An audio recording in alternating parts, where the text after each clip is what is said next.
മക്കളെ, അപ്പോൾ കുറേ മക്കൾക്ക് ഒത്തിരി സംശയമുണ്ട് ഏത് വരെയാണ് നമ്മളുടെ ബയോളജിയുടെ SSLC ബയോളജിയുടെ പോർഷൻസ് ഉള്ളത് ആൻഡ് എന്താണ് വെയിറ്റേജ് എന്നുള്ളത്. അപ്പോൾ ഈ ഒരു വീഡിയോയിൽ നമ്മൾ കംപ്ലീറ്റ് വെയിറ്റേജിനെ കുറിച്ചൊക്കെ സംസാരിക്കുന്നുണ്ടാവും.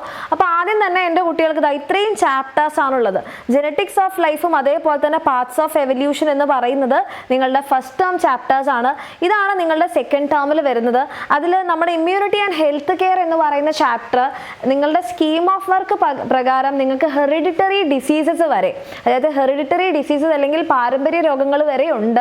അതായത് സിക്കിൾ സെൽ അനീമിയയും ഹീമോഫീലിയയും വരെ നിങ്ങൾക്കുണ്ട്. ഓക്കെ, അത്രയും പോർഷൻസ് ആണ് നിങ്ങളുടെ സ്കീം ഓഫ് വർക്കിലുള്ളത്. അപ്പോൾ അതുകൊണ്ട് തന്നെ നിങ്ങളുടെ ഇപ്പോൾ ക്രിസ്മസ് എക്സാമിന് വരികയാണെങ്കിൽ അവിടം വരെ ആയിരിക്കും വരാനുള്ള സാധ്യത കൂടുതൽ.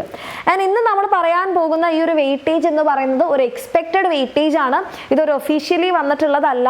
നമ്മളൊരു എക്സ്പെക്ട് ചെയ്യുന്ന വെയിറ്റേജ് ആണ് ഈ ഒരു ചാപ്റ്റേഴ്സിൽ നിന്ന് നമുക്ക് പറയണം കേട്ടോ. സോ ഈ രണ്ട് ചാപ്റ്റേഴ്സ് അത്യാവശ്യം വെയിറ്റേജ് ഉള്ള ചാപ്റ്റർ ആണ്. പക്ഷേ ഇത് നമ്മുടെ ഫസ്റ്റ് ടേം ചാപ്റ്റേഴ്സ് ആയതുകൊണ്ട് നമുക്ക് ജെനറ്റിക്സ് ഓഫ് ലൈഫിൽ നിന്ന് ഒരു 5 മാർക്സിനുള്ള ക്വസ്റ്റനും എവല്യൂഷനിൽ നിന്ന് നമുക്കൊരു 6 മാർക്സിനുള്ള ക്വസ്റ്റനും എക്സ്പെക്ട് ചെയ്യാം. ഇത് ടോട്ടൽ വെയിറ്റേജ് എന്ന് പറഞ്ഞാൽ ഇത് ക്രിസ്മസ് എക്സാമിന് വരുന്ന വെയിറ്റേജ് ആണ് മിസ് പറയണേ കേട്ടോ. ഇനി ബാക്കിയുള്ള നമ്മുടെ second term chapters, behind sensation എന്ന് പറയുന്ന ചാപ്റ്റർ നിങ്ങൾക്ക് ഒരു 10 മാർക്കിനുള്ള ക്വസ്റ്റ്യൻസ് വരെ എക്സ്പെക്ട് ചെയ്യാൻ പറ്റുന്ന ചാപ്റ്റർ ആണ്. And chemo reception in organism എന്ന് പറയുന്ന ചാപ്റ്റർ നമുക്ക് 12 മാർക്സിന് വരെ എക്സ്പെക്ട് ചെയ്യാം.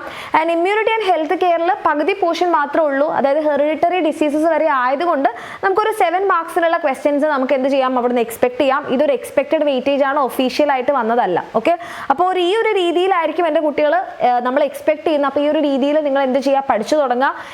ഇന്ന് നിങ്ങൾക്ക് വേണ്ടിയിട്ട് ഇതിൻ്റെ ലൈവ് ഉണ്ട്. 7:30 നമ്മുടെ ബയോളജീൻ്റെ ലൈവായിട്ട് മിസ്സും ATRMS വരുന്നുണ്ടാകും. നമുക്ക് ഇമ്പോർട്ടൻ്റ് ആയിട്ട് നിങ്ങളുടെ നാളെ എക്സാമിന് വരാൻ ചാൻസ് ഉള്ള എല്ലാ ക്വസ്റ്റ്യൻസും പിന്നെ അതിനോട് റിലേറ്റഡ് ആയിട്ടുള്ള തിയറീസും നമ്മൾ ഡിസ്കസ് ചെയ്യുന്നുണ്ടാവും. സോ 7:30 ലൈവ് ഒരു കാരണവശാലും എൻ്റെ കുട്ടികൾ മിസ് ചെയ്യാതിരിക്കുക. അതേപോലെ തന്നെ നാളെ രാവിലെ 6 മണിക്ക് നമ്മുടെ ബോണിംഗ് ബൂസ്റ്ററിൻ്റെ അകത്ത് നമ്മൾ ക്വിക്കായിട്ട് എന്ത് ചെയ്യുന്നുണ്ടാവും, നമ്മുടെ കംപ്ലീറ്റ് ചാപ്റ്റേഴ്സ് ഒന്ന് റിവൈസ് ചെയ്തിട്ട് പിന്നെ അതിനകത്ത് നമുക്ക് കുറച്ച് ക്വസ്റ്റ്യൻസും നമ്മൾ ഡിസ്കസ് ചെയ്യുന്നുണ്ടാകും.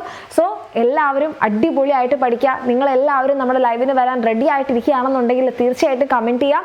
നമുക്ക് ലൈവിന് കാണാം. സോ ഈ ഒരു വെയിറ്റേജിൽ നമുക്ക് എന്ത് ചെയ്യാം, പഠിക്കാം. അടിപൊളിയായിട്ട് തന്നെ നമുക്ക് എക്സാം എഴുതാം. ഓക്കെ.